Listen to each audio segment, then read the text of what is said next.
he texts me and he's like, oh, you missed the chance there, bud. And I'm drunk. I'm thinking he's talking about fighting me. Yeah. I'm like, what the fuck, make it happen. Yeah. And he's like, it's the best tasting. I'm drunk. I'm thinking he's talking about himself. Yeah. He's like, it's the Irish steel and this and that. And I'm like, he's talking about himself. I'm like, laughing my ass off. I love it. And then I sent him a video like, let's do it, bro. Let's fight. And he was talking about his beer. I'm thinking we're fighting and shit. No comment. No, we didn't kill Bin Laden. Probably blame me for being an idiot, but and which you were, which we all were. You have to make it to where crime doesn't pay. You have to deter crime, whether it's crime or terrorism. It's the same principle. You have to clash with supervision. You have to, or nothing will get done. Supervisors can't learn how to supervise, and you can't learn how to respect a supervisor without confrontation. It has to happen. Do not take that out. JV team for life. What's up, everybody? Just want to give a quick shout out to 09 Holsters. These guys are cop owned, cop operated, cop tested. All right, based out of Ohio.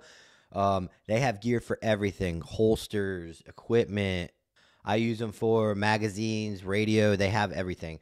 So you can either order online through them, or you can go on their website and find who sells them in their shops, in case you're one of those people that wants to go and physically look at it. On this podcast, we talk about real important issues in our culture.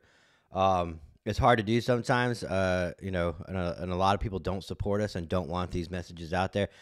09 Holsters supports us 100%. They agree with everything that we say, and they're like, we're down, let's do it. So by supporting them, you're supporting us. And so if you buy holsters, or you know, you need equipment holders, radio, anything you need, go to 09 Holsters, right? And when you check out, use promo code ANTIHERO10Z9. ANTIHERO10Z9. That'll get you 10% off your order. So go show them some love. Thanks, guys. Yeah, someone who works out a lot. I smoke a lot. I saw when you said, I think it was Theo's, you were like, I like to... You were like, I like to drink, I like to smoke. Like you. Damn right I do. Anyways. You don't want? Do you do warm ups before you wrestle? You're not gonna do vocal warm ups. No. I actually believe before a fight or something, being calm and quiet is a conserving of energy. Yeah, I believe that. Because you can use a lot of energy. Yeah. And my neck's about to take a lot of punches. So when I go out there, I'm like, I save it for every punch. We can also do some not as energetic exercises. I also like to warm up my enunciations. You know, like the bitch got knocked out for running his mouth. The bitch got knocked out for running his mouth. Otherwise, I get lazy with my words. So I over-enunciate. Yes. Beforehand, I get into it. How many lighters do you have? For a guy that sells lighters, we never have any fucking lighters. Ready now? Okay, now I'm ready. I've enunciated. I've yelled. Welcome back to the Anti-Hero Podcast, part Delta Force, part Street Cop, all podcasts. I'm your host, Tyler, owner of Refracted Wolf Apparel, all-American outsider apparel. Use promo code ANTIHERO for 50% off. The best graphic tees, stickers, flags, hats, and even Ranger panties. Brent Tucker, owner of FRCC. We do coffee and cigars. FRCC 15 will get you 15% off. Go there, use it, save some money. I'm excited about today. We have a man that needs no introduction, Platinum Mike Perry. If you don't know who he is, you have to get out from under your rock at some point and watch TV or watch a fight, and you know exactly who he is. Mike, thanks so much. In fact, let me introduce you right, because you probably come out to songs. Let me give you a little intro song to come out to.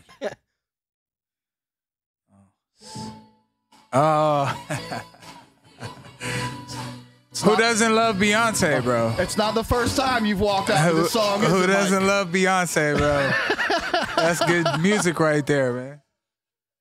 So we'll just start out with a mistake on my part and a joke by the music not coming in when it's supposed to. Doing a little bit of research and Googling you, which is actually a little more difficult with other guests we have. Like I usually have to do a lot of digging because they're not everywhere on the internet. Like, so to find things about you Google Mike Perry, you're going to come up with a lot of stuff. Yeah. And I came across where you came out to the wrong song. Yeah. You put in, you wanted Halo, and for God knows reason why, they thought you wanted to come out to Beyonce Halo.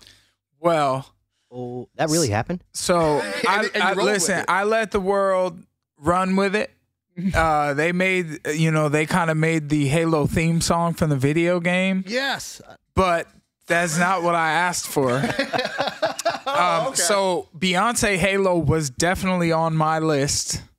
And I had changed the song the last couple days before the fight to, I think it was Kanye and Rihanna, All of the Lights. Okay. Turn up the lights in here. And then when they played the Halo, I was like, all right, I low-key, I picked this. I wanted to come out to this, but the All of the Lights, and it wasn't the first time the UFC had played the wrong song on me. That was the second time.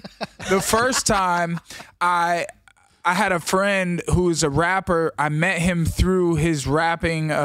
He made a verse on Tyron Woodley's beat, the I'll Beat Your Ass, with him and Wiz Khalifa.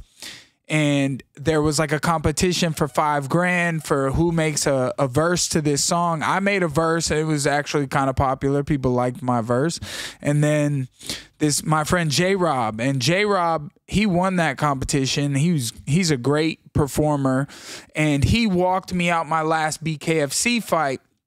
And they played the Platinum song, but the UFC was supposed to play my Platinum song a while back, and I had J-Rob in the crowd. I gave him tickets. He's waiting to hear his song, and they played a song by who's that guy who just got 20 years for shooting Meg Thee Stallion in the foot? That's not Brent Types of music. I don't know, but didn't hear about this. But anyways, I'll tell you what. And we'll talk about some collaborations we've done in the past, but since meeting you and doing some stuff with you, I follow your Instagram, and when you like things, it messes up my algorithm, and I have had things come across my feed that aren't normally, and it's a little inappropriate for this. We'll put it on the Patreon, and I'll tell you what song you liked that's now come across my feed probably 7 times. Uh-oh. Yeah, please don't let me forget about that. Oh no. So we'll save that for the Patreon. But speaking of collabs, that we've done before, you're a huge supporter of law enforcement, and that's where we met. I don't know if you guys saw or didn't see. You came out to a SWAT shoot house with us. Yes. And we ran through some CQB stuff, basically a day in the life of a SWAT. And I was officer. terrible. I was terrible. I don't think anyone expected you for the 1 hour crash class we gave you to run in there and knock it out. But you are a quick learner. You are athletic, so you have that going for you. And you didn't make a fool of yourself. I'll tell you that. Thank you.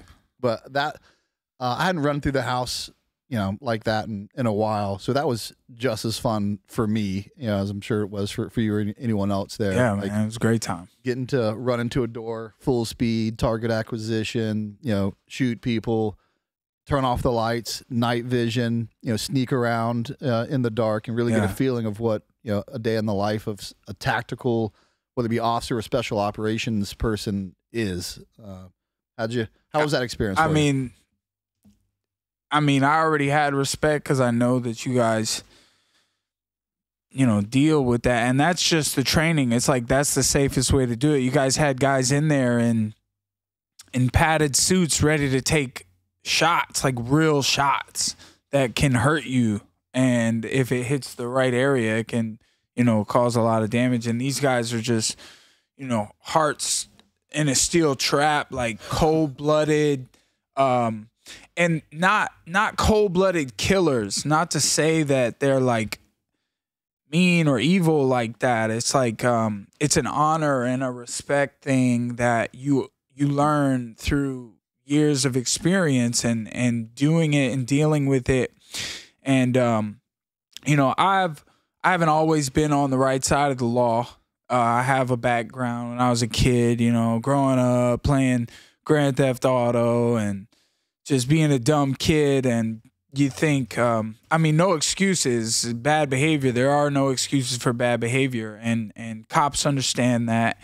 And they're just trying to keep it safe for the people who are, you know, just trying to enjoy their lives out here in the world. And I have to respect that. I respect it because my wife and my mom, you know, it's like, who could they call if I'm not around? They have to call the police. Exactly. And now some people may not see the police as, you know, a lot of people see them in lots of different ways. But the fact of the matter is that even if, you know, your wife or your mom had to call them and they show up and they're questioning and they're maybe they're, you know, very forceful in the actions that they're taking to figure out an investigation and what's going on, you know, that's how they have to be, because some of these things they get called on is life or death situations that can, you know, it's just a split second difference in being prepared or, you know, running into trouble. You know, I think they really take for granted the videos that we get to see, and we get to armchair quarterback and say, well, I wouldn't have done it that way. Well, you didn't have a chance to do it that way. Like you, especially with, you know, with CQB, it's the same way. I won't speak for you because this is your job, but you know, you have split-second decisions to make the right decision. You're not going to make the right decision every time, so it's really easy. Well, I like how you say it's a decision. It's a decision, and very rarely is it 100% the wrong decision. Could it have been better? That's based on opinion, and it's based on, you know, experience. But I think it's cool that you support law enforcement because, I mean, I was watching a podcast you'd done, and you had talked about how you know, your dad was on the unfortunate end of what seemed like old school. Like, you said something about how, you know, your old man got arrested, and then, you know, I don't know when this was, but they like tuned him up a little bit. Yeah, I was would around, fucking hate cops. I was around 13 or 14, but you know, them tuning up my dad, and he's drunk in the back seat, talking mad shit, kicking the glass. I don't know what he's doing. He said that they took him in an alley and they opened the door and beat him a little bit with the sticks. He's all right. He's fine. That's not what made me feel any type of way towards them. And I mean, one cop taught me a lot. I was in a position in my life where, you know, I was being interrogated by him. I was arrested, and they found more evidence on the case, and they called us down. And when I hit the room to talk to him, because they hadn't talked to me really, because I wouldn't say anything. And then when the guy was talking to me, you know, I was like 17 or younger, and I remember asking him, like, you know, do you believe in the end of the world? And he's like, and that's just where my head was at that time. Like, who knows when the world's going to end? But if it's going to end, like, how do you want to spend your last 5 minutes? Not being a piece of shit, that's for sure. You know, you just probably want to spend it with your wife and kids. And, you know, this guy, but when I asked him that, I still remember to this day how I felt about it. Because he was like, no. He was like, no, I don't believe in that. And that, to me, to hear someone tell me, no, they don't believe in the end of the world, like they're just going to keep living in a good manner and try to protect these people best they can in the meantime, it changed my mindset, changed my way of thinking. And, you know, he helped me a lot with that. Now, that doesn't mean I'm still not a hard-headed guy. Right. I'm still a hard-headed guy. I could still get in trouble with the cops at any time. What I like to explain it is I've grown up, but I haven't grown all the way up. Right.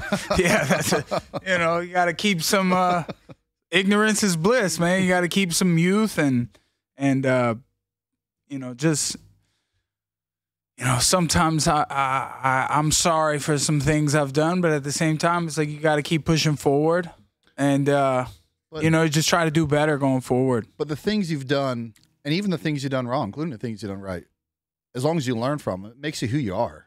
You know, I've made mistakes in my life as well. Oh, yeah. A lot of them. Gosh, sure. A lot of them.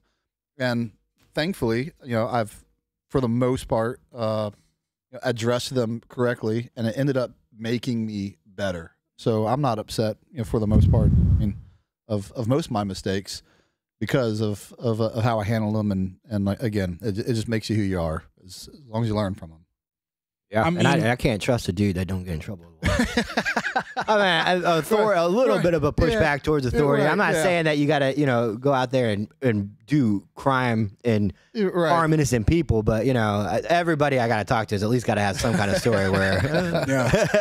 I was a little bit of a bully in school. Sometimes I felt like I was a bully to bullies, and I've always been like a fan of nerds. Like, I'm a gamer nerd myself a little bit, and I like anime, and I'm a little bit of a nerd, but I'm just not as smart as one or as like as calm and collected as they are. I don't deal with things the way that most, what I would say, normal people do. They just watch and survey, and then they have a story to tell. And me, sometimes I get involved and I get myself in the mix, and shit can go sideways when that happens, Well, you said you're calm, and you are. And I'll tell you the first thing that I noticed when I first met you is really how respectful you were to me.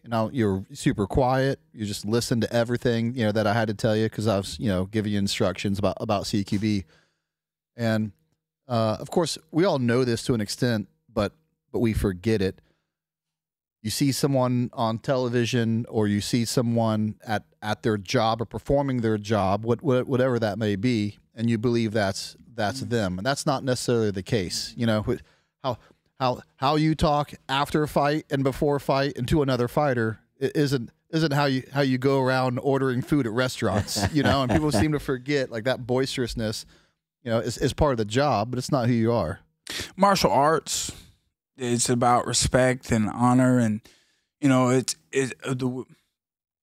want to hurt each other at the gym because we don't want someone to do it when it counts in the fight.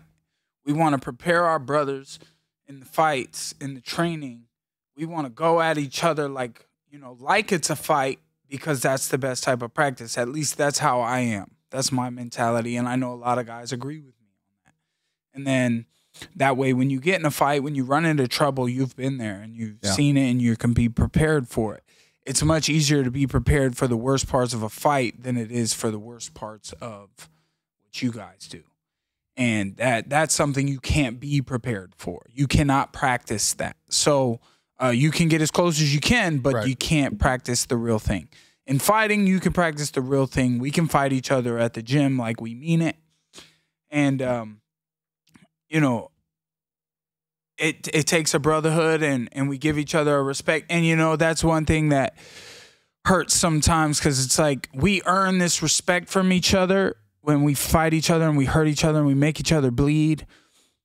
And then sometimes, CTE catches up, or you have an excuse, or you're not feeling some type of way, or you just have this anger. Like, sometimes I have this anger, and it comes out on the wrong people sometimes, and I feel bad about it, and I'm like, I'm sorry, but then it's confusing, because I'm like, well, whatever I'm doing in my life is obviously working, because, this anger has taken me so far, and I'm doing well in my life now, and my anger helped me get this. Right. So when I, if I pointed at the wrong person, and I'm like, hey, you should, or just stop poking me. Stop poking me. Stop poking the bear,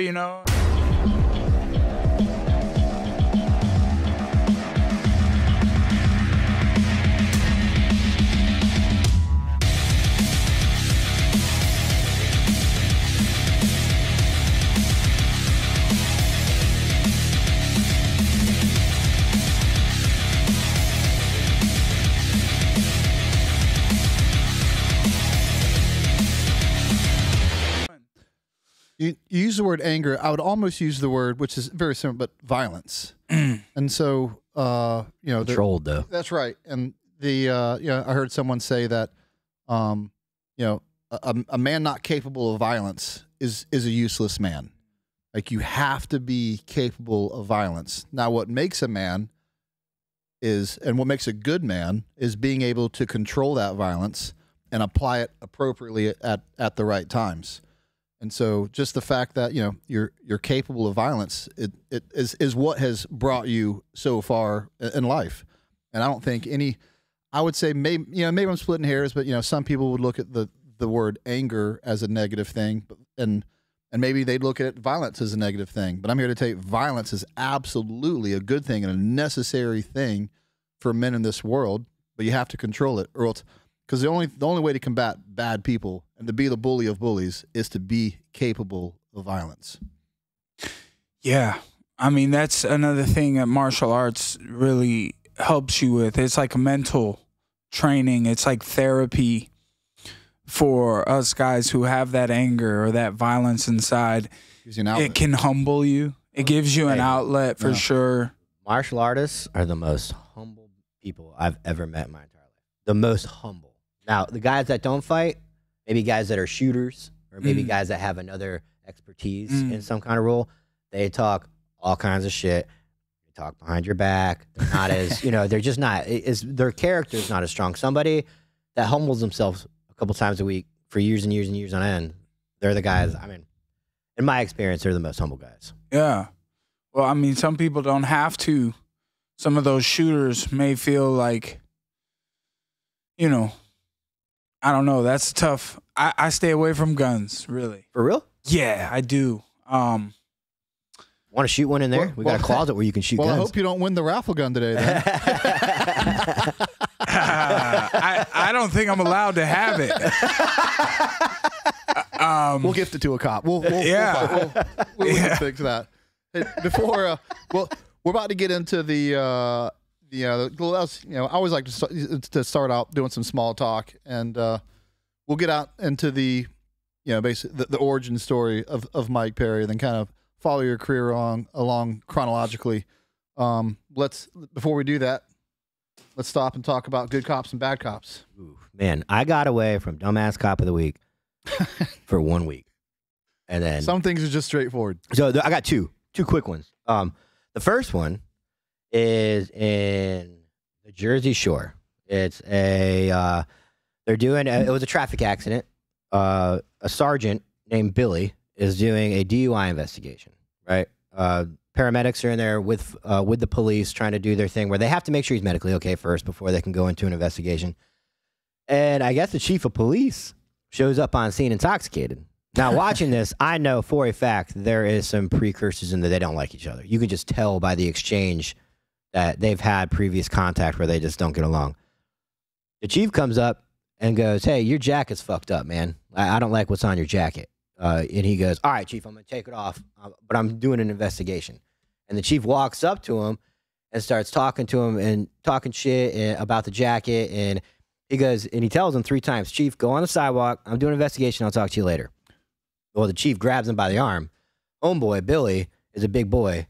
He picks the chief up by essentially his vest and slams him on the hood of a patrol car. The chief's little feet in his New Balances are all the way up in the air. New Balances. And he's like, it's the wildest thing I've ever seen. And usually when you see stuff like that, you're like, that is the most unprofessional thing I've ever seen in my life. But I do believe that, as I was talking to you before, no matter how much money you have, no matter how much power you have, you cannot go run your mouth to the wrong people, because that shit's going to happen. The shit you never expected to, because you've never been slammed on the hood of a car before. You also can't show up drunk as a chief of police. As a chief of police to an investigation. That, again, I never want to talk like I know law enforcement, I was a part of it, but I feel like I'm going on a limb here and say that's frowned upon. He was the right person that day. And then I got one more. And that chief of police got fired shortly after that. Oh, I'm sure. Yeah, I read the follow up to it. You did? Yeah. Okay. The new chief is the guy who slammed him. Maybe that's how it should be.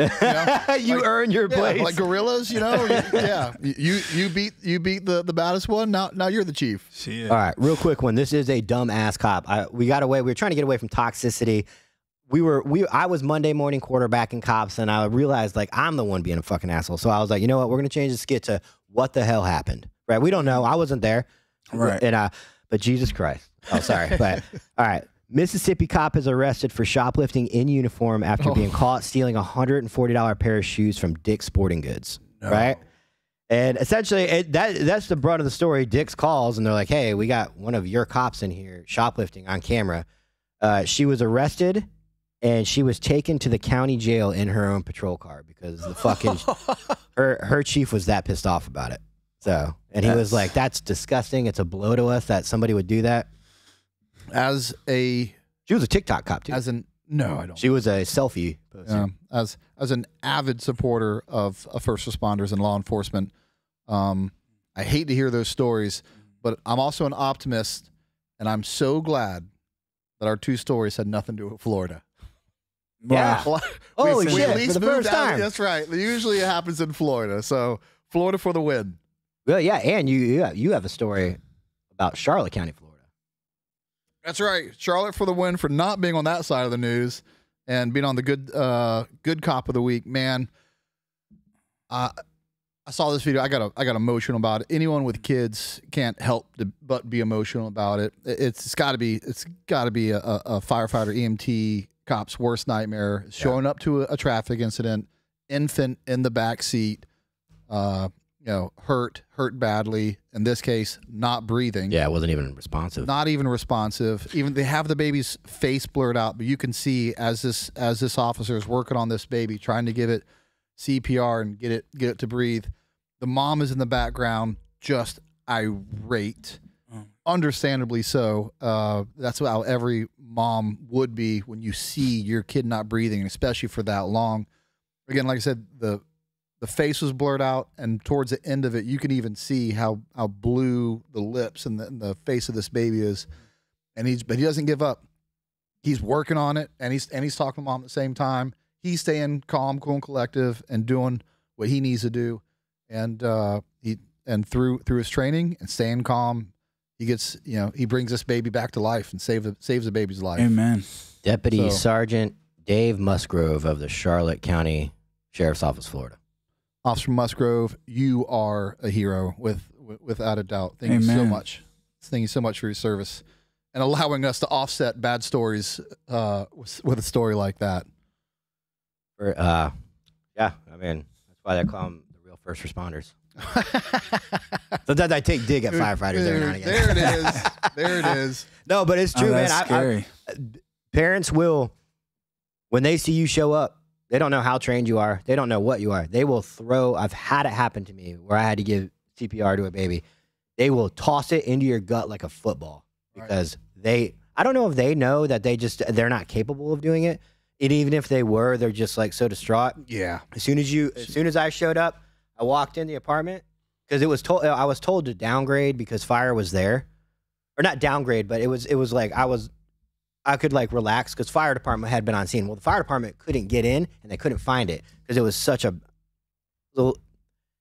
lower income. There was fucking cars everywhere. The fire truck was like not only A, lost, but B, just couldn't get through. Yeah. So I walk in thinking I was just going to see the firefighters working, and my job as a cop at that point is to control the family, calm them down, let them do their job. And mom just right in my gut with this baby, and I hadn't mentally prepared, so I sat down. And I had a female deputy standing next to me going, you remember? I was like, yeah, I remember. She's like, turn the baby. I turned to the same thing. And all of a sudden here, bleh, and it puked all over my boots and it started breathing. Oh, that's beautiful. This shit is wild. You'll take that puke, won't you? Yeah. That's beautiful. Man.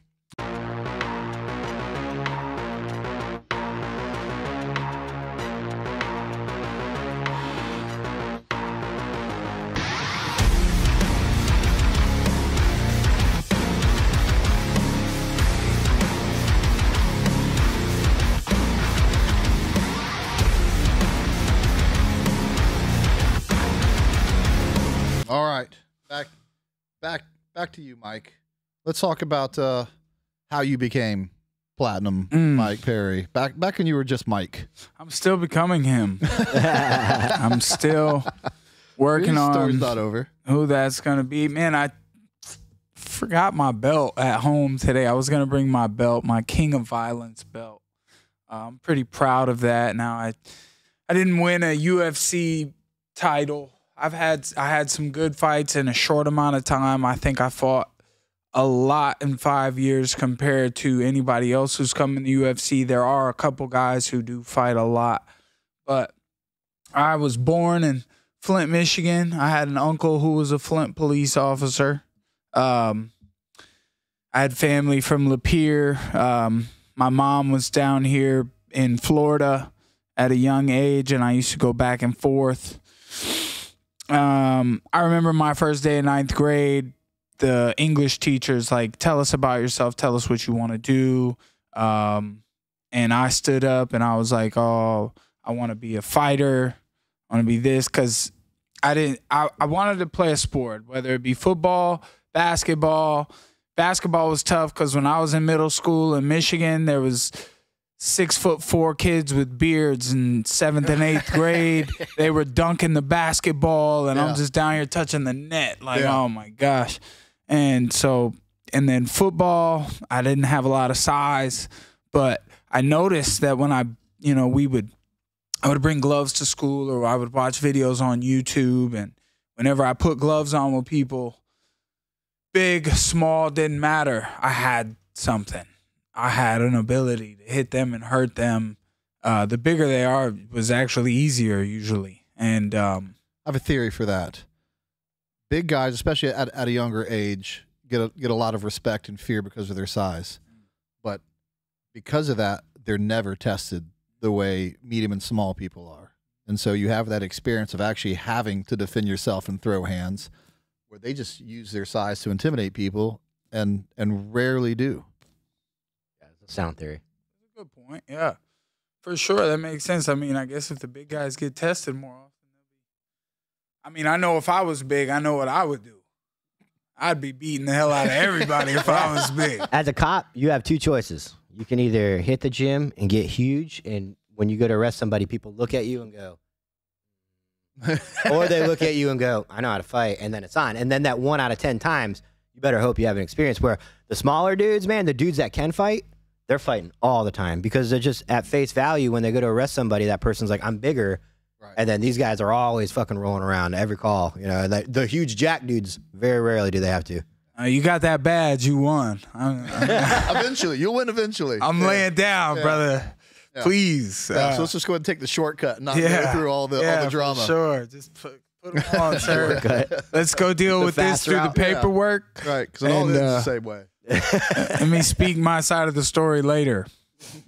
But yeah, man, I watched a lot of videos on YouTube, and we did after school stuff on the soccer field. We had like after school fight clubs sometimes. And were these sanctioned? No, I wasn't sanctioned. It was just some high school kids just making YouTube videos. Yeah. And did you have a belt? Did you have a makeshift belt? Or title? No, but I did win a Florida State title with in the amateur leagues. I had about 20 amateur fights. I was like 15-4. So you training at this point?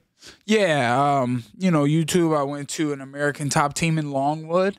That was one of my first gyms that I went to.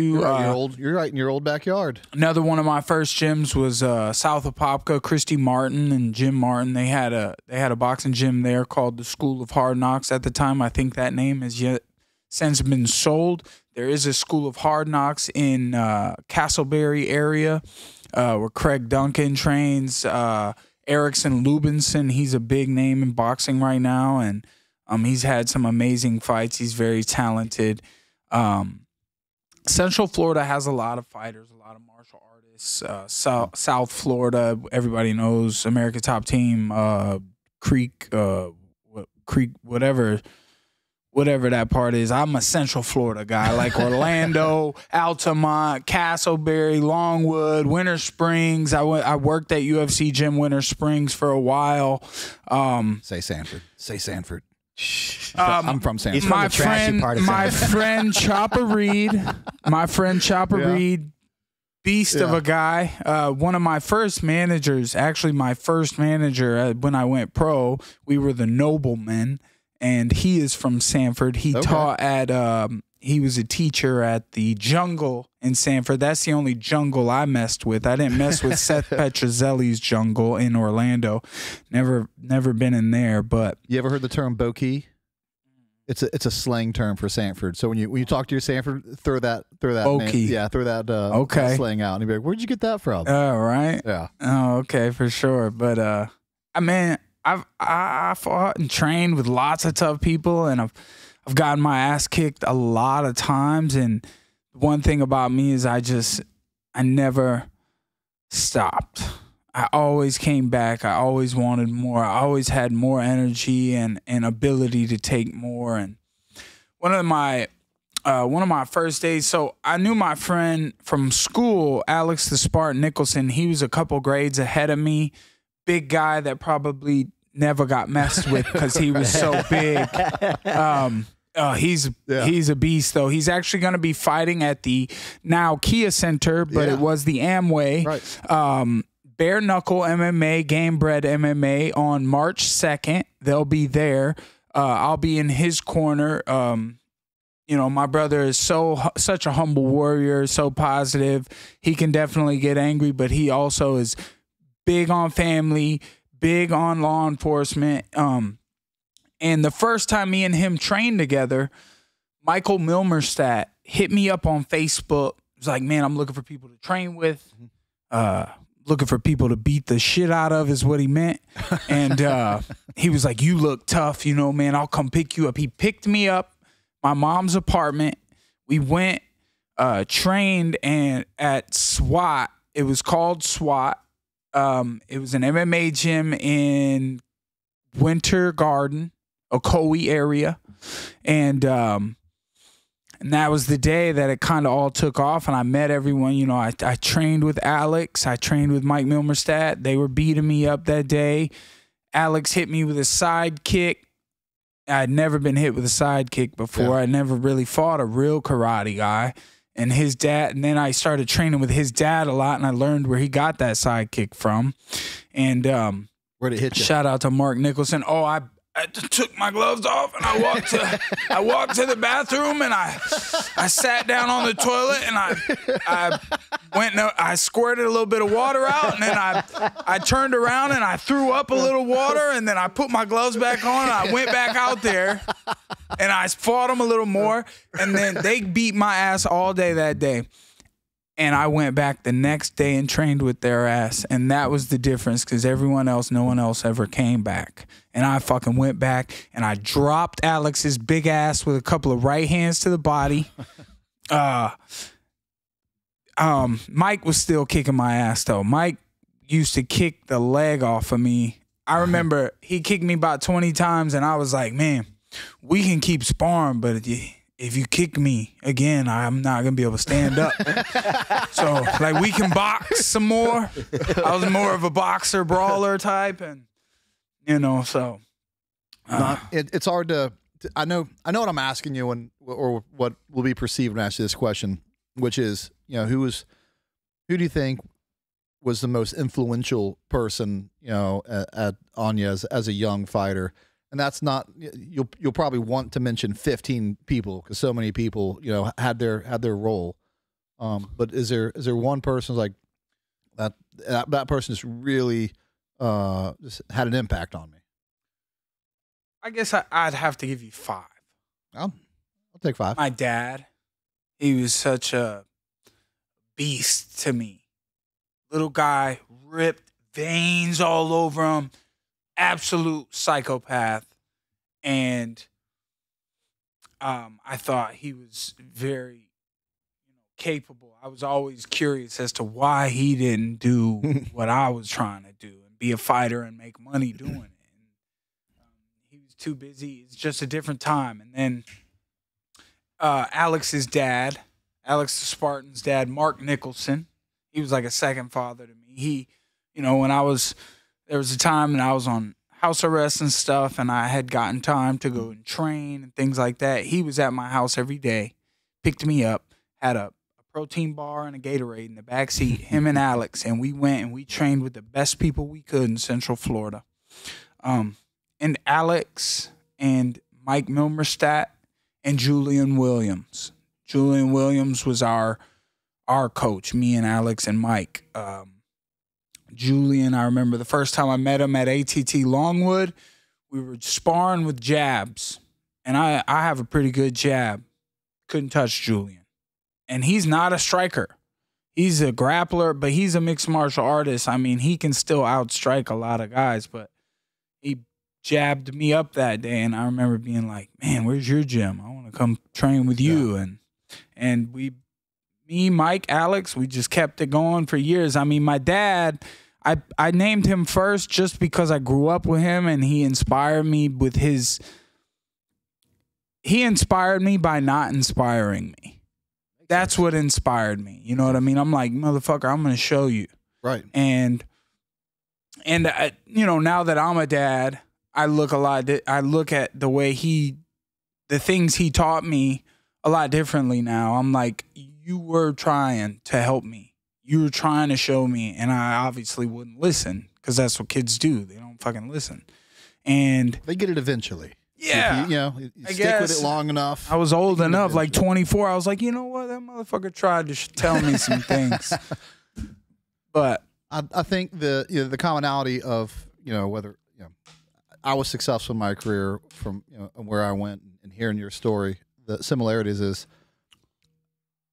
a never quit attitude, which I don't know if you can instill that in someone. Like, I think you either have it or you don't. It's something that gets instilled at a very young age. And because you bring up a lot where when you talk about going to the Delta Force, you like kind of look back and you're like, I wasn't even the best guy on my Green Beret team, but for some reason, I don't know if it's God's plan, but sometimes people go to the top and they're like, I'm not even the best one for this job. They're like, it's true. It's true. I wasn't the best guy on my special forces team. A combination of hard work, support, God's plan for you, and then just your work ethic. And surrounding yourself with people better than you. I could have easily gone to another special forces team where I probably would have been, the rock star on that team. I wanted to go to the dive team where the studs were, and where I thought the best people were. And surround yourself with people that are better than you, and then strive to match them, and then and of course beat them at some point. And I think that's a very similar mindset and story. Talking about you looking to find guys who could beat you up, find guys who are constantly trying to find guys that would push you and would make you better. Well, the only people that make you better are people better than you. Yeah, of course. I mean, there's so many ways to be better. There's so many options and routes you can take. Mike had this discipline that, he had some from martial arts, but then when he took the route to becoming a cop and a SWAT officer, and then he would come back into the gym and train with us, we saw a soldier in our eyes. He stood upright. He carried himself. He didn't speak crazy like us. We were all just young kids still playing wrestling at the gym, and then it's like you start to see these guys that you've been training with for years grow up and make lives for themselves and become this person that you can look up to. Do you think it's because partially, maybe this is an assumption, that you guys were still, to use your words, playing wrestling, and it was a hobby to you. But once Mike became a police officer, fighting other people and coming to train was now something very real to him, because what he learns and takes from this gym is something he's going to use that night on shift, possibly. Yeah. Well, everything is like, I've been saying this for a couple of years now, and for a couple of years now I've been winning. And, there's a line. Everything has a line. You don't want to be too far on either side of that line. You kind of want to be that line, because, yes, I can be serious as I want, and a guy can still be better than me. So then it's like, just play. Just make the most fun out of it that you can. So, I have fun in my fighting and my training. And I mean, the training is not fun. The training is horrific. But once it's over, once I do a couple hours of boxing, running, sprinting, lifting, pushing, punching, getting punched, oh my gosh. And once it's over, I'm like, all right, I can go home, rest, and then tomorrow we'll do it again. And it gets better because you get in better shape, and then you train harder and it gets worse again. And it's like everything is a constant up and down.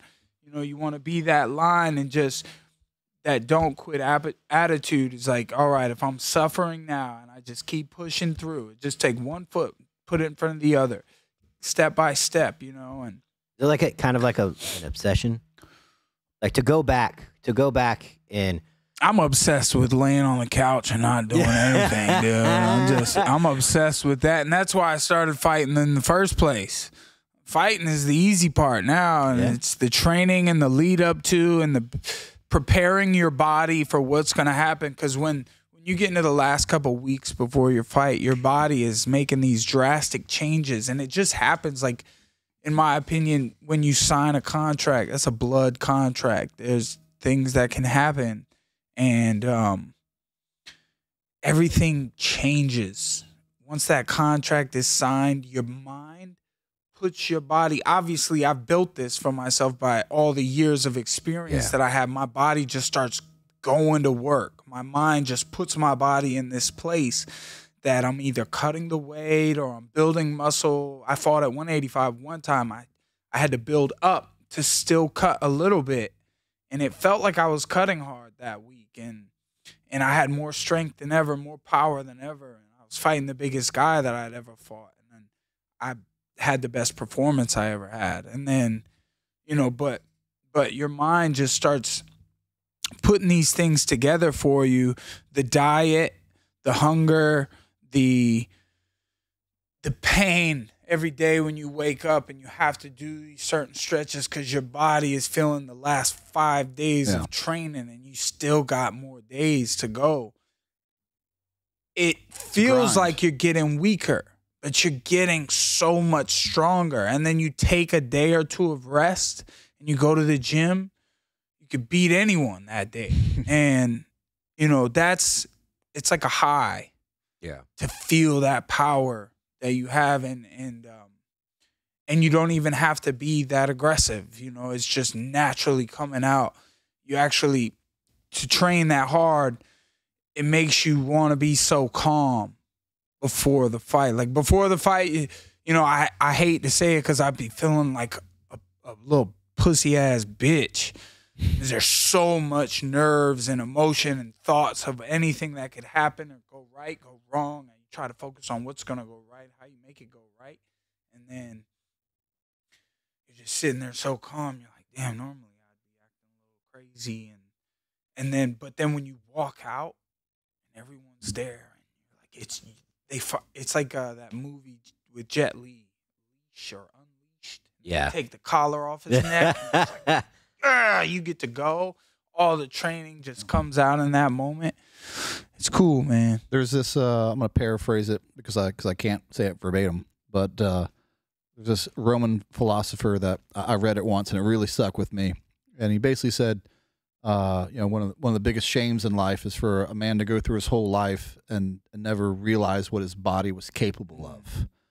You know, and as a 43-year-old who's I got a lot of good years left of me, but my prime is past. And I'm so glad that I can look back at some pictures of me of an absolute stud, as someone who could walk 40 miles with a rucksack on, someone who could, you know, bench press 350 and squat 500. Like I could do that at one point in my life. And when I was at that shape in my life, that's how I felt. I felt that way. And everyone's capable of it. Of different things, but for a man to go through his whole life and not know what his body's truly capable of really is a tragedy, and you won't have to ever realize what that's like because you've done it.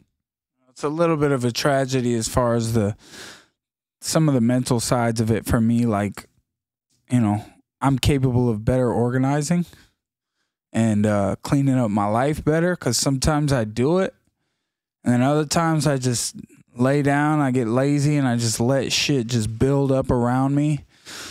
And it affects everything in my life, like everyone else who's around me. And those are the things that I have to clean up. And sometimes after doing all the training, I make excuses. I'm tired, or I'm this, or I'm that. And I could just, you know, it's not hard. You just got to clean up your closet, you know? And well, you should never be satisfied, you know, with where you're at and what you should always, look at areas in your life, and say I can do this better. So just that realization is so important in your development. So even though you have those tendencies, knowing what your attitude is towards any deficiency is going to make you want better for yourself. There's absolutely. But there are people but you can absolutely overdo that and crush yourself, to a point where you can overly be too harsh on yourself to where you're like, well, I'll just never, I can't get there. So it's a fine line. Back to it's that line that you can't be too far on one side, too far on the other. Yes, sir. Let's talk about what I'll call the minor leagues. But before you hit it big, you touched on it a little bit. What was it like, the grind? Did you have any aspirations of making it all the way to the top? Or you're like, I just take it one fight at a time, and whatever happens, happens. What was it like at that point in your life going up through the system? Yeah, I had,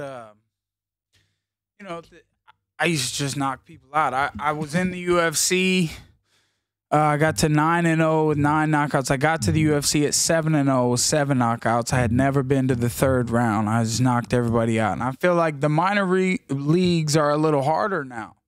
Is that me trying to kick myself? Is that me trying to, uplift the guys that are coming up now? Or, they say that tomorrow's athlete will always be better than yesterday's because they're basing off, they're watching all the film that's happened already, and then they're building up their mindset to be better than that. But we also feel like some of the old school fighters, there's going to be some people that are never going to be like them again. And some people would say that I'm one of the old school guys.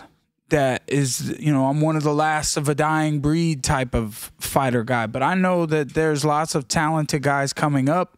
The minor leagues seem to be these really tough fights and matchups for very little bits of money, and to see who's going to make it to the next big step in their life. And it could be close as a hair, and I think the pool's just bigger. Like that too, definitely. Yeah. I mean, yesterday UFC opened up the PI in Mexico City. They're going to have the UFC PI Performance Institute in Mexico City. People are going to be becoming fighters from Mexico. I mean, there's going to be a lot more Mexican fighters now. And there's been some great Mexican fighters in the history of the sport of fighting, whether it be boxing or MMA. And, but I don't know. I felt like, I feel like I'm better now in my older age. I fight much wiser.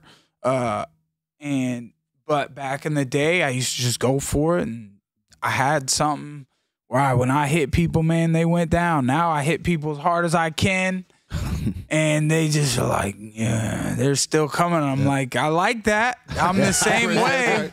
I'm just going to keep hitting you then. And, the last couple guys I got the TKOs on, they actually, they quit after 4 minutes. It's a new sport. See, the thing with the minor leagues, we had some good shows. I was main event a few times. I had some good matchups. I beat some good guys, and I had a lot of fun coming up. And I had the dreams that when I got to the UFC, I had an idea of at the first face-off, I'm going to dodge the guy's handshake and say, thought you had a friend, boy. And I did that on a big McGregor card. It was huge. And it was a great debut for me. I knocked his socks off. And then I had another banger of a fight in England. I went overseas, finally fought internationally.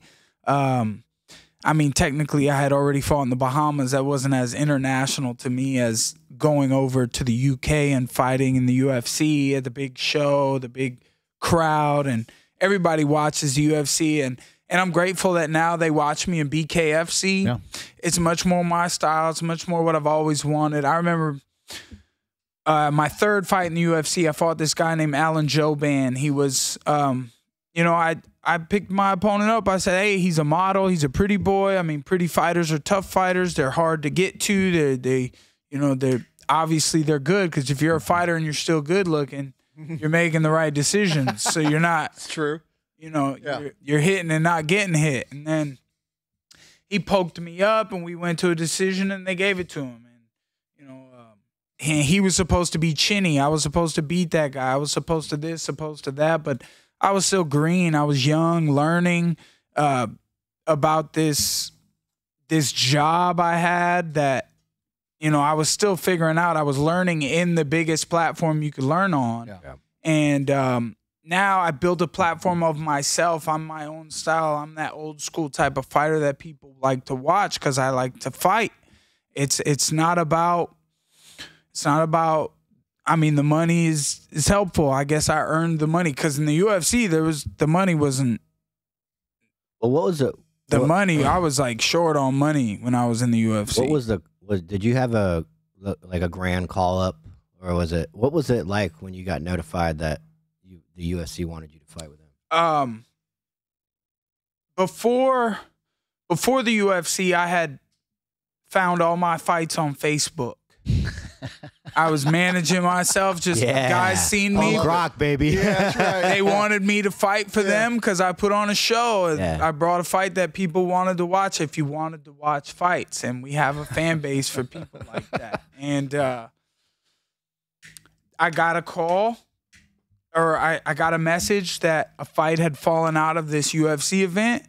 And I told this guy who wanted to manage me, but I didn't have a manager. I was like, if you get me this fight, I'll sign with you. You'll be my manager. And, you know, the buildup was just slow. You think you have a couple big performances in the UFC. You think things change overnight. And that's just not the case. I had 15 UFC fights in 5 years. And I just kept fighting. And I had some good ones. I had some huge knockouts. You win the 50K bonus a couple of times, and you're like, damn, 50K ain't shit. 50K ain't shit. I know it can change a lot of people's lives overnight, but it's really not. And it doesn't all go to you. That too. I gotta pay. In the pot. I gotta pay. Besides the government and everyone around you. Yeah, and I mean now, all my fights built up to something. I built my own. People want to watch Mike Perry fights. Whether he's on the card with other famous people or not, they're going to tune in to watch my fight. And especially in this bare knuckle boxing thing, I've always just wanted to throw hands, you know. That's why I brought up the Alan Jouban fight. It was like, you know, he poked me. He was smart. In MMA, there's so many more ways to fight with your feet, with the ground, the grappling, you know, and I'm good and I'm skilled in a lot of areas, but I just was a boxer. I've always been a boxer, and I think that's an old school way to fight, you know, and I like it. Something about it, mano a mano, man to man. Chicks dig it, man. What do you think about the UFC? You would think that. Being a fighter, oh yeah, the chicks are gonna dig it. DMs all dudes, dude. It's It's fucking all dudes. Shout out to the boys though. We call it the Platinum Nation. You know, everywhere I go in the world, some of the boys see me and they're like, "Oh my God, Mike Perry, man!" And I'm grateful for that. It's never any women. Luckily, I married a beautiful Latina. Just because I was like Instagram famous, I guess a little bit. She was more into the followers than the fighting. But when it comes, you touched on a little bit about UFC, about you don't just go to the UFC and now you're rich. I mean, what is some things about the UFC when you got there that you're like, man, I didn't either. This was beyond, you know, bigger than I thought it could be. This was the amazing parts about it, and these are the parts about it that it surprised me that I either had to deal with this or this was the reality of being at UFC. What was the positives and negatives of it? I'm grateful for everything, for all that I've gotten to get through and learn from, all the experience, and like I said earlier, you know, I'm an angry guy, aggressive or violent sometimes, and my violence has gotten me very far in life, and you need to know when to turn that switch on, and as a professional fighter, there's never a reason to turn it on unless, thank you, sir, unless, you know, they say knuckle up. Right. And it's time to go to work. Till the bell That's rings. The only time, or I guess at training, you know. Training, yeah. But and that's the thing about training too. It's like there's a way to train. You know, guys are like, you know, sometimes you come in there, you think you can just be more chill that day, and then a guy's going to beat the shit out of you because you're training and it's you or it's him. Who's going to get beat up this day? Who's going to go home feeling happy about themselves? Sometimes you get beat up and you go home feeling happy because you're like, you know what, I took it, man, and I can see where I had some mistakes, and, you know, or it hurts more when you go to the gym and you're like, I'm going to try today, and you still get your ass beat. And you tried all day long, and you're like, damn it, and you never gave up, though. And that's the only positive you have that day, is that you kept getting your ass beat over and over again, and you kept getting back out there for more. And that's something you can control, though. There's a lot of things you can't control. You know, there's a lot of variables in fighting and in life and in combat. The one thing you can control is never giving up. Yeah. That's all on you. Yeah. This is true. Some people can't control that. Some people can't do it, you know. I was working out with my wife last night. I'm putting 25s on. That's 95 pounds. You can do it. You're 95 pounds yourself. You said you want to do Pilates. Pilates is working out with your own body weight. And she could totally do it, but it's like, you know, her just even trying to start it and then giving up right away. I was like, damn. It's tough to watch. I know you can do it. Right. And you just so against me, and but you want me to train you. You want me to do it. And I'm giving you my perspective, like, I just don't have that quit. Right. If I can't pick it up, damn it, I'm going to try over and over and over and over again. And, you know, some things with the UFC, you know, is like, that you didn't think about before you got there is the people behind the scenes, the people who make the clock work, the people who make it happen, who run the whole organization. They're there every week. When you're, as a fighter, you're there twice a year. Yeah. And 2 weeks out of the year. They're there 52 weeks out of the year, working every week in a different location. Now, some people, I don't know their family situation. You know, me having a family, it's like, that's really, I can't do that. My family needs me around. I got to put the babies in the car. You know, my wife can't do the heavy lifting, but she picks up in lots of other ways. And, you know, they just need me around. And I don't feel safe with my wife out and about with the kids by herself. I think, you know, this cruel world, somebody could try to take my wife and my daughter and raise my daughter to be as some type of slave. Like, that shit happens in this world. Yeah. So I'm like, I always have to be around, and, you know, I get to be around. So, but some of those people, you know, like I was saying, they're there day in, day out. Maybe they feel some type of way, you know, I might judge them and then be like, oh, well, you know, I guess I can't judge them. I know they're going through all this and all that, but they're judging me, you know, and you just got to take the higher road. And it's like, those were things that my dad instilled in me. It's like, money's not everything. And I was always like, bullshit. Well, like, what? I still battle with that one. I'm like, bullshit, money's a lot. Me and Brent have talked about this a lot. And you get into a profession that you're like, these are all alphas. Right, these guys can't get their feelings hurt. I'm going to be the most savage dude in this group of people. I'm not talking so much the USC employees, but as far as your fellow fighters. Was there any type of politics in there to where you had to not act yourself in order to have a steady career? We all got to eat shit in this world sometimes, you know. Exactly. Your superiors, when your superiors are around, you know, and if you think about like a guy like Dana White and like what he wants to see from a fighter, you know, I think he wants a type of guy that would be a guy like him, where I don't think Dana White would really, I know he has still eaten shit, you know, from someone somewhere was giving him $100 million deal, and he's like, fuck, I gotta shut the fuck up for this, you know. And Bud Light. Even a guy as powerful as Dana White, I mean, he would do what's smarter for that situation. But sometimes you need to be like, you know what? I'm not taking this. You're going to see the real me right now. And but as a fighter, it's like the fight is the journey. Not the money, not the anything else. It's like you and your opponent share something that can only be shared through all y'all's hard work and y'all's determination to make it into that ring. A lot of people don't even make it to the ring.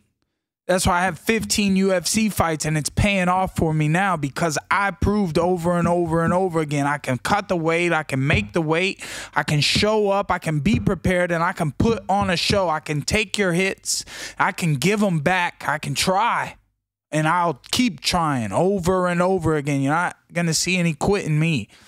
I don't care all this shit you throw at me. You think entertainment is maybe not just as important, but a huge factor in making it in the UFC? Like your first fight, when you were like, I'm going to do this, it had nothing to do with martial arts. When you went to go shake hands, I mean, I'm a firm believer. It's like that WWE style thing, just a little sprinkle of it for entertainment. Definitely entertainment. But as a fighter, like there are guys that come into fighting and they're like very business oriented. They take one successful UFC fight and they set themselves up for, if not their whole life, for the rest of their life based on the one UFC fight they had, and they come in and they're successful and they're clean cut and they speak right and they, boom, they use that shit and get all the business they can out of it. Yeah. Me, I was always like the fight, the fight, the fight. I just want people to like my fights. I want to be this fight that people want to see, like a Mike Tyson fight, you know? That's all I ever wanted. I don't think this is, and this is, I know this isn't me like knocking these people because it's worked out well for them. It's part of the profession, but I believe it'd be an accurate statement to say Conor McGregor wouldn't be as big as he is if it wasn't for his antics and his entertainment. Great fighter, but he's a great entertainer.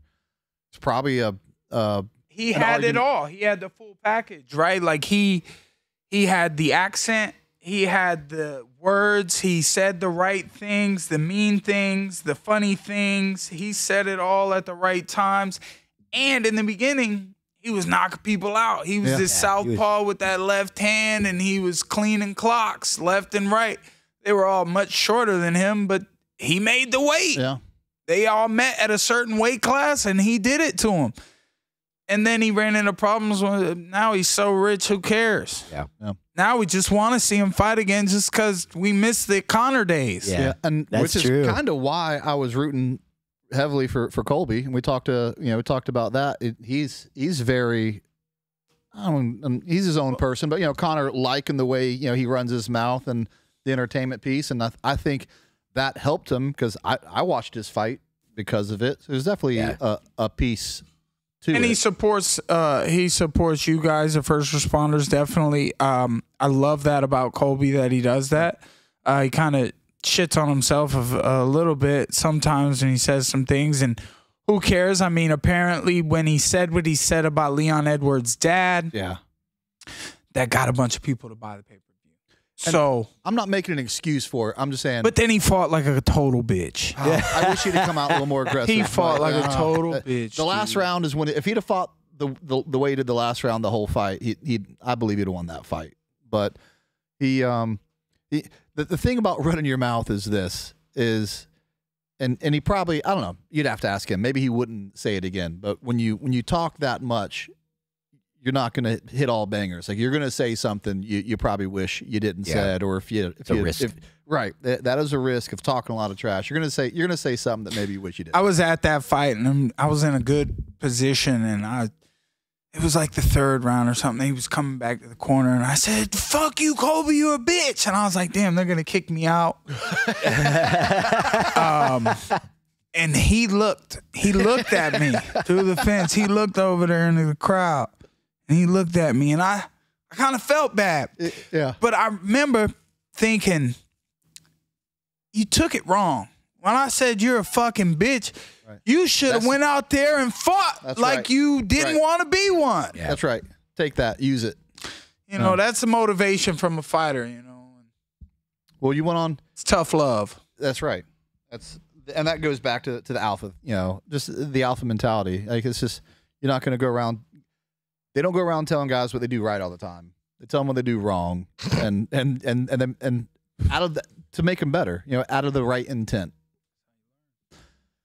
So you go on from the UFC. You're what I will call the king of bare knuckle boxing. It's that's cool, man. It's I love watching your podcast. I love watching your fights. Thank you, sir. And a lot of people do. And you've brought. I know there's there's a lot of other people that have made bare knuckle boxing what it is, but you're a massive draw to that. I'm grateful for it. What is it about that? And I think you've already kind of touched on it. You just love the striking. You love being the close and personal, the violence of it. What did you know you would love it as much as you do? But when you made that commitment, signed that contract, say, yeah, I'm going to go do it. What is that? What you thought it would be? How's that played out? I still have a desire to put on a pair of Grant's boxing gloves, get in a ring, 12-round fight, 12 3-minute rounds, and have a boxing match. I've done it actually. It was a 4-round boxing match, and I didn't win. I fought a guy who was 6-1, an Alabama Golden Glove state champ. He had fought for a world title, and his name was Kenneth McNeil. And then when I got out of the UFC, I fought for Triller in a triangle with these training MMA gloves against a 27-3 boxer named Michael Seals. And I kind of took his name and his credentials from boxing and everything that I had learned throughout my career fighting, and was like, this is my chance to redeem that boxing match that I had. And we had 7 2-minute rounds, and I was on his ass the whole time. He dropped me once, and it was a great fight. I stayed on him, and I kept hitting him, and I won that fight against that boxer. And then I fought Julian Let Me Bang Lane, who had 9 bare knuckle fights, and it was my first bare knuckle fight. And there was a lot of guys who were like shucking off bare knuckle. Like, I'm not doing that. I'm not going to that. And I'm like, shit, I'm like, that's what makes me want to do it. That people are like afraid of it or something. I'm like, I need that fear. That's going to make me fight better, fight harder. And so then I beat that guy up, but then, he showed me as a 9-fight bare knuckle veteran, he showed me in my first one, like, oh, his head beat up my hands in the first 3 rounds. And then I was fighting his ass with no hands for the next 2 rounds. And he actually did good in the 5th round, but I beat his ass so much 1 through 4, it was my decision. All day long I beat him. I punched him so much, but then I realized that he had done, and he had waited, and he waited too long. He had gotten hit too much. And I mean, I opened his head up. I had a few scuffs on me, but that was my first one. And then the next one was Michael Venom Page. That was a fight that was supposed to happen before I ever even went to the UFC. And it just never it never happened. And then it finally did in bare knuckle boxing. And I knew what I was capable of in boxing, especially without gloves. And MVP was ready. I think my face beat up his hands a little bit. And I stayed on him, and we went to a sudden death, 6th round, and I got the victory. I was on him the whole time, and then my next 2 fights, I finished the guys last year. I fought 8 minutes total. That's not all the training and all this and all that, but I try to take it easy now in my fighting. Like, when I go to the gym, I'll prepare myself to run some sprints, right? I'm going to run those sprints as hard as I can. And the next time I do it, I'm going to run it harder. I'm going to be even faster. I'm going to be better and more trained up. But rest is important. I'm a little older. If I beat on my body in the gym all day long, I used to tell myself, just keep going. And I used to be hurting myself. Like, if I took 2 days off, I was hurting myself. But if I took 2 days off, I would have been so relaxed and loose, and my muscles would have been so rested and powerful. That's what I do now. I definitely get my rest in. I don't let these guys scare me if I'm sitting on the couch. If I'm sitting on the couch, I'm building power. Yeah. That's my hyperbolic time chamber. I'm boosting up to go to the gym with full energy on sparring day. I'm not gonna go to the gym and say, damn, I'm so sore from this and from that, and and I could still have a good sparring session, but not as much as if I go to the gym and I'm like, oh yeah, I'm feeling good, man. Take a sip of Gatorade, get some sugar boost, and I'm flying in that ring, and I'm hitting hard, and I'm moving well, and I like to say swagger. It's a different swagger with boxing than it is with MMA. If I could have that swagger in MMA when it comes to the kicks and all this, I'm just more of a boxer. That's all. And I think I have much better swagger when it comes to the boxing. So, well, we went to Ken Shamrock's Valor BK. Valor BK. And what he have? Remember what he had to say about bare knuckle boxing and why he thinks it's actually, it'd be a weird way to phrase it, better for you? Yeah, he was explaining how. I mean, because when we got invited to go, I was like, man, I've never heard of it. I'd heard of it. I didn't know it was a thing. I was like, that's pretty savage, man. Like, he explained it to us. He was on a podcast, and he was like, it's actually safer, and here's why. And he was talking about how your face can take 10 hits with the gloves on, but your brain's still taking the same amount of power. Whereas if you have the gloves off, your face is feeling it, but your brain's taking way less blows. Mm-hmm. That's kind of, and then we were talking about football, and it reminded me of what Lou Holtz said, the legendary coach for Notre Dame, when the TBIs were becoming such a big issue in the NFL. And he said, if you want to solve the TBI problem, take the helmets away. He's like, back when I played with leather helmets, you didn't have guys going head first, full speed at another guy because they have this false sense of security, like the helmet's going to protect them. But it doesn't protect your brain. It's still rattling, your in your head. So, and that's true. They'll never take helmets away from the NFL. But if they were really serious about TBIs, do that. You would never have a guy go head first, full speed at another guy again. What do you take from that? Do you think it, in a weird way, that is kind of true, that you'll take a lot more punishment with a padded glove? You protect yourself more, maybe? CTE is a constant battle for us. I see people who probably never been hit in the head and they got it. And then I see people who get, I look at myself. I have taken some of the most damaging hits you can take in fights. And I look at that and I tell myself, I sit there. Sometimes I just got to sit down, be quiet. I got to think, I got to breathe. And I got to put a path out for myself. I got to do some mental training. And then, like my friend Alex, he's always sending me some books. And I don't read nothing. I'm like, damn, I want to ask him. I'm going to believe him that he's doing it. And I'm like, are you reading these fucking books, man? That's incredible.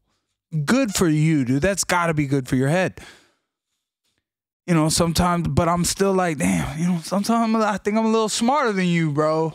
And, well, some days I lose control. Like after sparring, I might got hit that day and I go home and I might yell at first, my wife just, hey, can you do this? Hey, can you do this? Okay, all right. Oh my God. And then I'm like, I can't catch up, and that's when I'll take a couple of days and I'll lay down. Yeah. And I just try to just relax my mind, kind of meditate. Marriage is hard enough. I couldn't imagine getting kicked in the face and then.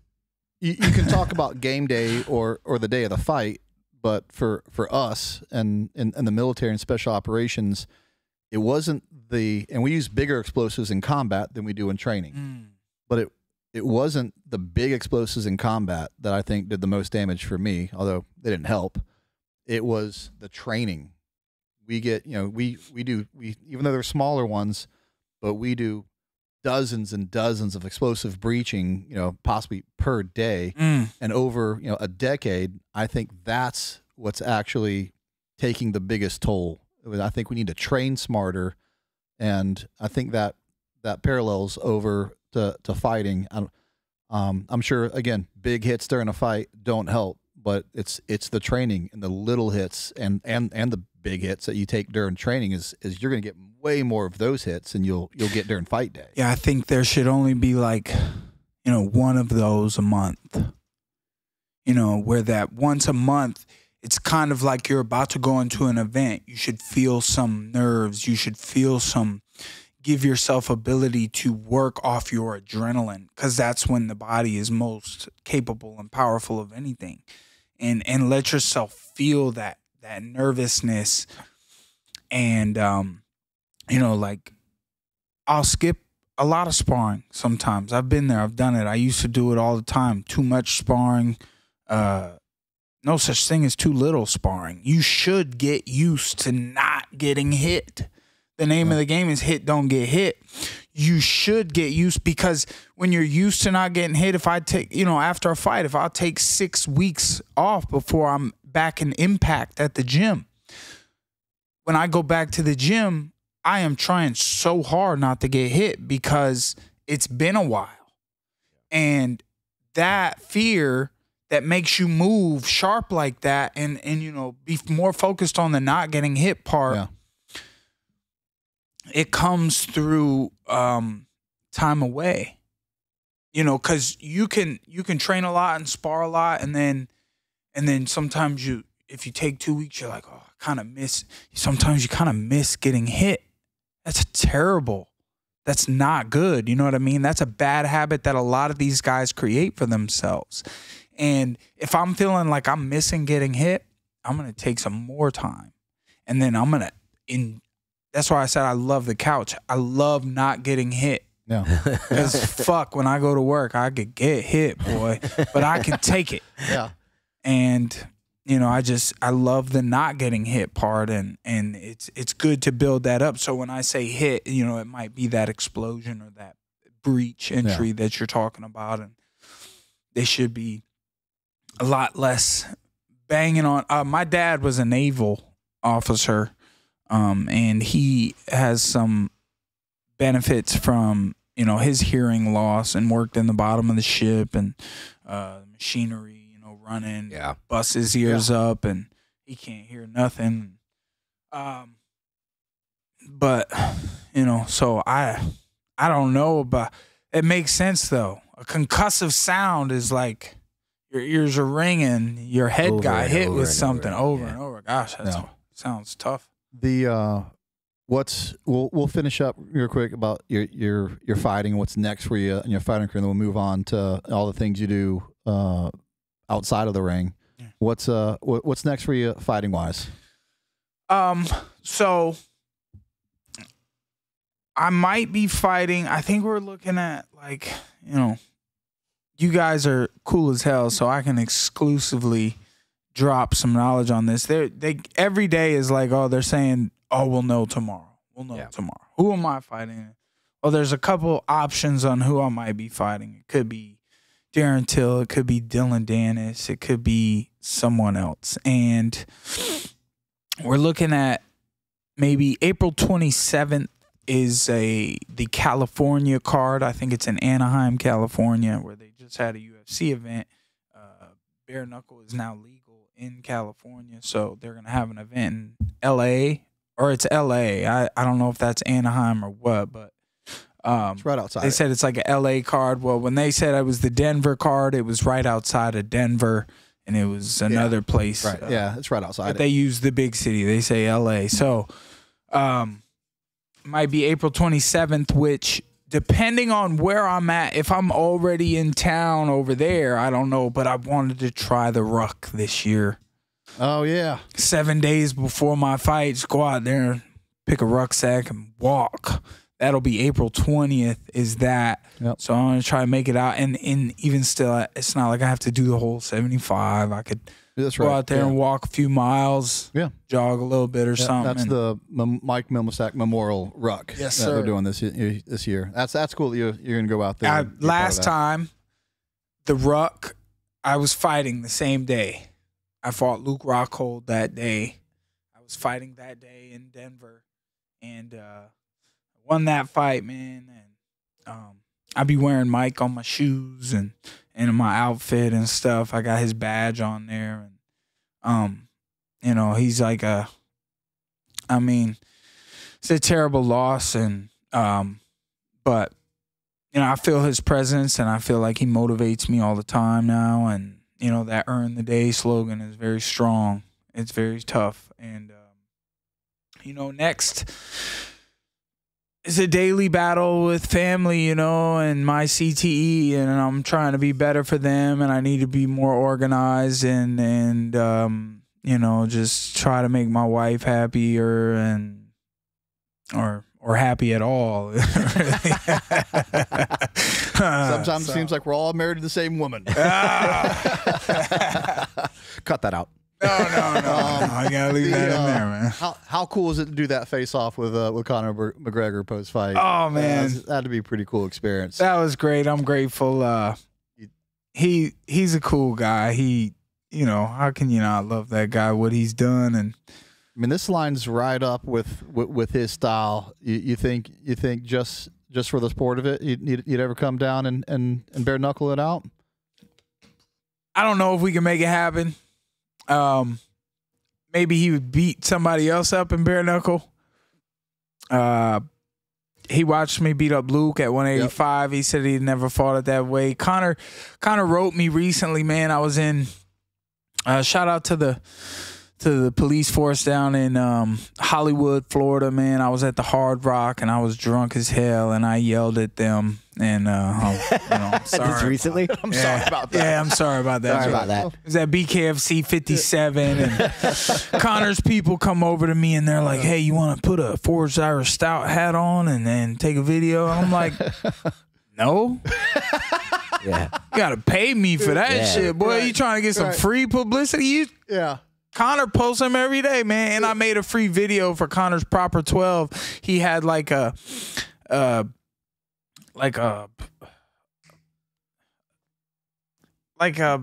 damn, what do you call it? A competition. Okay.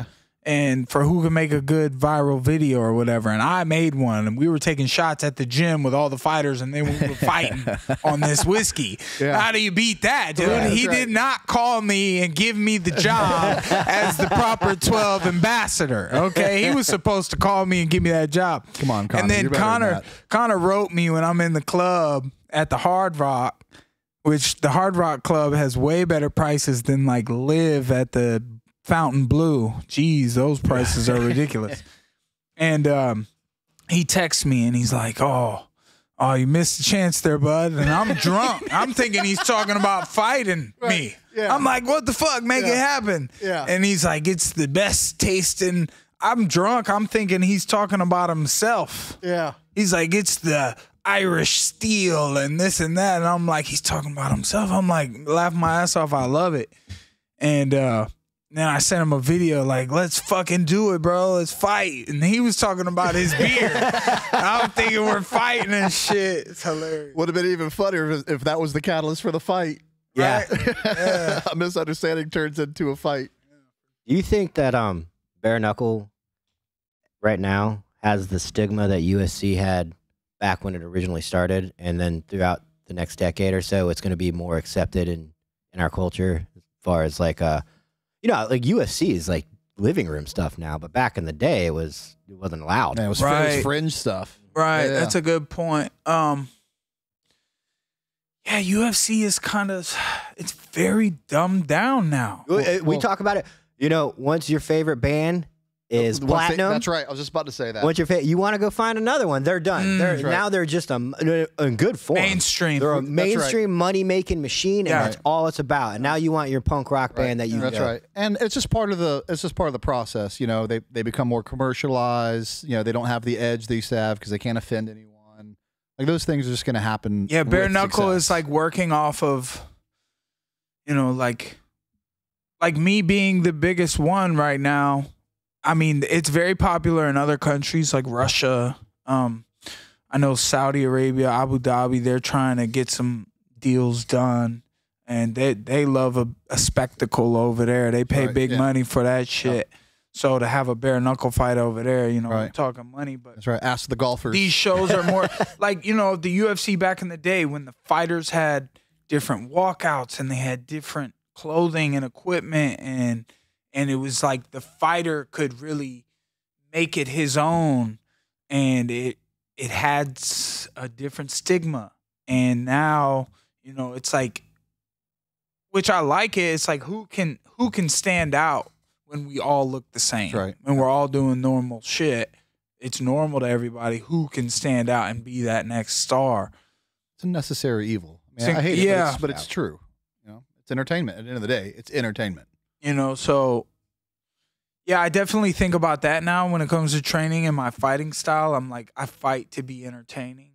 What can make a fight more entertaining is a guy that goes forward and doesn't back up and just keeps trying to win, constantly trying to hit you hard, and doesn't care if he gets hit back. I mean, it's fighting. It's not dancing. So, you know, and I can only do it the best that I can do it, and try to win in the process. And it's been working for me. And I just definitely God and faith.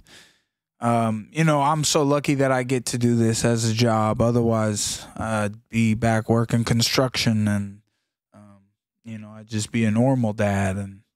And my wife thinks, you know, she's got to do a lot now, and I get to be around home because I don't have to go punch a clock every day. Yeah.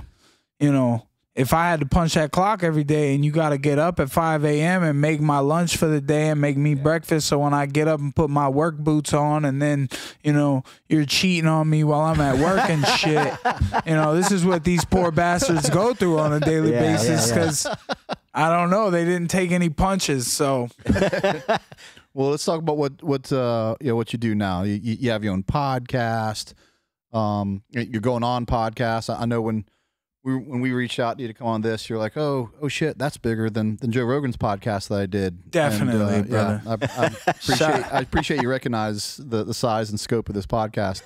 How was that? How was going on the Joe Rogan podcast, and had that? I mean, obviously he's a huge fan of fighting, so it's a pretty easy, you know, to see the connection there. But how'd that come about, and how'd you like that experience? You know, I mean, he DM'd me after my fight, and I was like, now's as good a time as any. And people tell you, hey, you know, don't ask. You're not supposed to ask to go. And I was just like, hey, man, people say don't ask, but like, it's my best chance right now. That's right. If I could come on your podcast, and you know what, man, when things work the way they work, maybe I wasn't ready for that podcast. I'm not the most organized guy. I didn't have a fucking list of things I wanted to talk about and know about. I just I'm a whim type of guy. Go with the flow.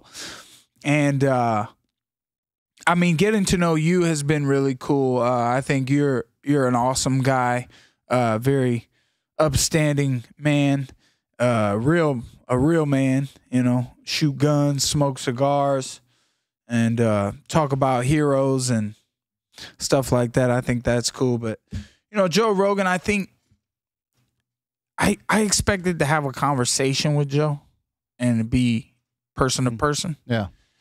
And it seemed like he was trying to help me. It seemed like a professional standpoint from him for trying to build my career. But it's like me coming on your show is already building my career. I just want to, I want you to be a person with me and have a conversation with me. But he was very structured in about everything he would talk about. And I'm like, come on, man, you talk about aliens and all this other shit. That's the shit I want to talk about. Ask me some shit that gets my brain going. And he was just so professional, trying to steer my career on the right path. And it's just like, damn, man, maybe I wasn't ready. And I didn't open Joe up to free conversation, you know? So. Well, I watched that whole episode. It was a good episode. Talk about the most. It wasn't too fucking long. I don't know how he does 4-hour episodes with people. We'll cut that at half and get even more information. So how'd you fall into the podcast that you do now? Man, you know, lots of people on social media were talking. They liked what I do when I post stuff, you know, and now that I have a lot of podcast stuff that pops up, I mean, shout out to Ice Bags from Overdogs Podcast, Kenpai Pandas, Kenpai Media. They they are the ones who brought this offer to me to do this podcast because they saw maybe on social media, on Instagram, everybody's like, Mike, we want to see you on a podcast. And I'm just a regular guy in this podcast world for sure. And like, you know, I've always just been a fighter, and now I'm trying to figure out what it is how I could benefit people, what I could give back to the world, give back to the community. And you know, I try to keep it real. That's my biggest thing, is I just try to keep it real. I say what comes to mind, and I want to make a difference. It just doesn't seem to happen like that. So I tell myself, just keep going. Yeah. Just keep it going, and I hope it benefits the people who have lined it all up for me. I hope it's benefiting them, and I've gotten us some good guests. They've gotten us some great guests, and you know, I'm just try to keep it going and see if I can be some type of media. I might have ruined my relationship a little bit with UFC when I called Hunter Campbell, and then I posted the video of him talking to me on the phone, and he didn't know we were being recorded on a podcast. But it's like, first of all, I cleaned the video up. I took some of the shit you said out. There's no reason for you to be, you know, salty towards me. It helped me out a lot, and I appreciate that. But like, you don't have to be salty to me because still did him a favor. We cleaned it up, and yeah, you know, and you pick up the phone and you call me a lunatic. Come on, man, I'm a human being too. You know, that's how you treat. We're just slaves. Fighters are slaves, modern day slaves, and the game will beat your ass and spit you out and leave you stranded like you've never even done anything in your life. This game will do that to a lot of people. And I took my chance with bare knuckle, and it's working out for me. But there's still this, I have to do something else. Yeah. And with my life, in my life, I have to give back. I have to make a difference somewhere, because fighting is not what's going to send me off into retirement. I have to be a businessman. Sure. I have to build on it. And you have to capitalize on the opportunity. I'm keeping my faith, but I've never quite had that business mindset the way that I had this fighting mindset. Well, and you're able to use your accolades throughout your life to now have a platform. You know, if you, no offense, if you hadn't have done anything you've done, no one would want to hear a podcast about a construction worker. In our reality, so no offense to construction workers. Yeah, I mean, who knows? Some construction worker might have a popular podcast out there. Man. The construction worker podcast. We're all living in homes that they built. No offense to construction workers. Appreciate you guys, man. Mike, I can't thank you enough for coming on. I know you're a busy man. Thanks for all you do for supporting law enforcement, for supporting the Milmerstadt family, and for just being an upstanding guy. Thank you. I really appreciate it, sir. Oh, you got we usually end the podcast by asking our guests if you have a funny story. A story that no one has ever heard. Yeah, it can be funny. It can just be like that. This is a crazy story. You've actually already given us a few of those. Is there anything in your wild career you're like, yeah, didn't see that happening, or can't believe that happened? Well, as far as the career goes, in the fighting, nothing really coming to mind as far as the fighting goes, but I have a funny story, man. It was my second Father's Day, and we went to Volcano Bay. Yeah. Oh yeah. And I have yet to go back. The other one I think is more fun, and it's less crazy to get into. It's such a process to get into Volcano Bay. You got to take this bus, and you got to walk a mile and a half. And the other one that is much easier. You park the car, you go inside, and you have a great water park day. But my friend brought me these gummies that he said were THC. And now I understand you guys, I mean, the world has come a long way with THC. Correct. And CBD. And, you know, listen, I ain't out here on edibles all the time. I'm not. But it's Father's Day. We were there. He brought me this damn gummy. He gave me one. a good day to kick back. He said each one was 50. It was like a corner of a triangle. And each one was 50. And he gives me one. 5 or 10 minutes later, he gives me another one. That was, I think it was acid. Dude, I lost my family. I'm in the villa. I'm in this, like, we got a cabana that day. And I'm in the cabana by myself. And I lost it. I'm sitting there and I'm hearing screams. It sound like kids. And I'm like, oh my God. Someone is kidnapping my wife and my children right now. And if I don't do something about it, they're going to. That's right. It's go time. We're gonna lose it. Yeah. So I'm like, how do I go about this? I don't know what to do. And then like my brain snapped and I lost it. And I stood up in the villa and like, or maybe before it snapped, like I made a video on Instagram and I was like, hey, to my family, if you guys could come back to the cabana, if you see this, please come back. That'd be great. I love that's where your mind went as a solution. Dude, there's no way this was THC. No way. He still to this day says it was. Yeah. He's not my friend anymore. And I went downstairs. There was this family. There was 2-story cabanas, right? We had one upstairs. There's one below, another one here, another one there. And this family was down there, and I was like, oh my God, like I'm telling these people, and I don't do this, dude. I'm like, oh my God, my family, dude. Somebody's taking my family. Have you seen them? Do you know? Can you hear that? Oh my God. And I just go running. I'm running to the And they must have looked at each other like, what was that about? I'm crying, running through the park. Oh, and I run into this line, and they're like, sir, and I run to the line. I'm going down the walkway. They're like, sir. I'm like, no, someone's taking my family. Oh my God, I was so embarrassed, man. You linked up with your family at some point. I went back to I started walking back to my cabana. Thank God I saw my wife. I saw her, and I'm like, where are the kids? Yeah. They're like, they're with your mom. It's all right. I'm like, so everything felt like it took an eternity too. Like, I was like, we have to go. I spent all this money on this cabana. I'm telling my wife, and everyone had come back to the cabana. Yeah. And I'm freaking out. Did they know you took it? Did they know you took the CD? Oh, they know. They know. And I'm like freaking out. And then my friend's telling my other friend, he's like, dude, you're such an asshole. Look what you did. You ruined his Father's Day, bro. And then I'm like, everything. And I was so hot. Yeah. Under the sun in this cabana. I'm like, we went. I'm like, where are the kids or whatever? We went to go get my mom. And it was a 2-minute walk. We walked with my mom and the kids back to the cabana.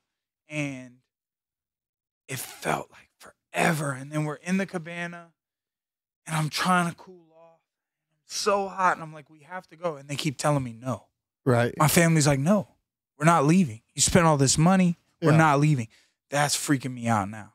I'm like, oh, I want to go. It's my day. That's right. It's your day. Right. It's my day. I want to go. I don't care about the money. I want to go home. Let me and ruin my day. They're like, no. It took forever to get out of there. It was probably like 10 minutes. It felt like 3 hours. I get home. As soon as we get home, I lay on the couch. I'm just like, okay, I can be okay now.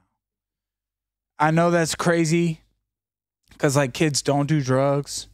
Even if your friend tells you it's just THC, it's like, whoa. That was an intense day for me. That was a couple years ago. That's right. A couple years ago. He's grown. That's right. Statute of limitations. It's back. Yeah. It's back there.